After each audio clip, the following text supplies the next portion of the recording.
So in this video, I'm showcasing you guys how to move your cursor, such as your mouse, into your pen display. Let's say you stop Clip Studio Paint for a second, for a minute, and you're trying to write or draw something using your pen display, and it's like, okay, it's not working. So you're trying to use a mouse, so it's high. So I got my pen display light set up as registered as my pen display, so I can draw on it. So I'm gonna put high. So what I'm gonna do is go to File, then go to Preferences.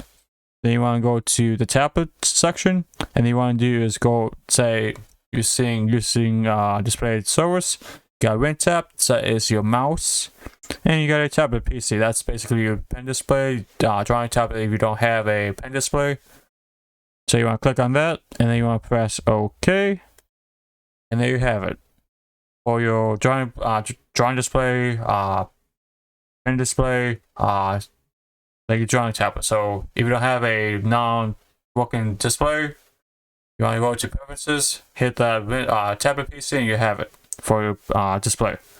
Hope you guys like it. Hope you guys like this tutorial or how to fix, and see you guys later, YouTube. Bye.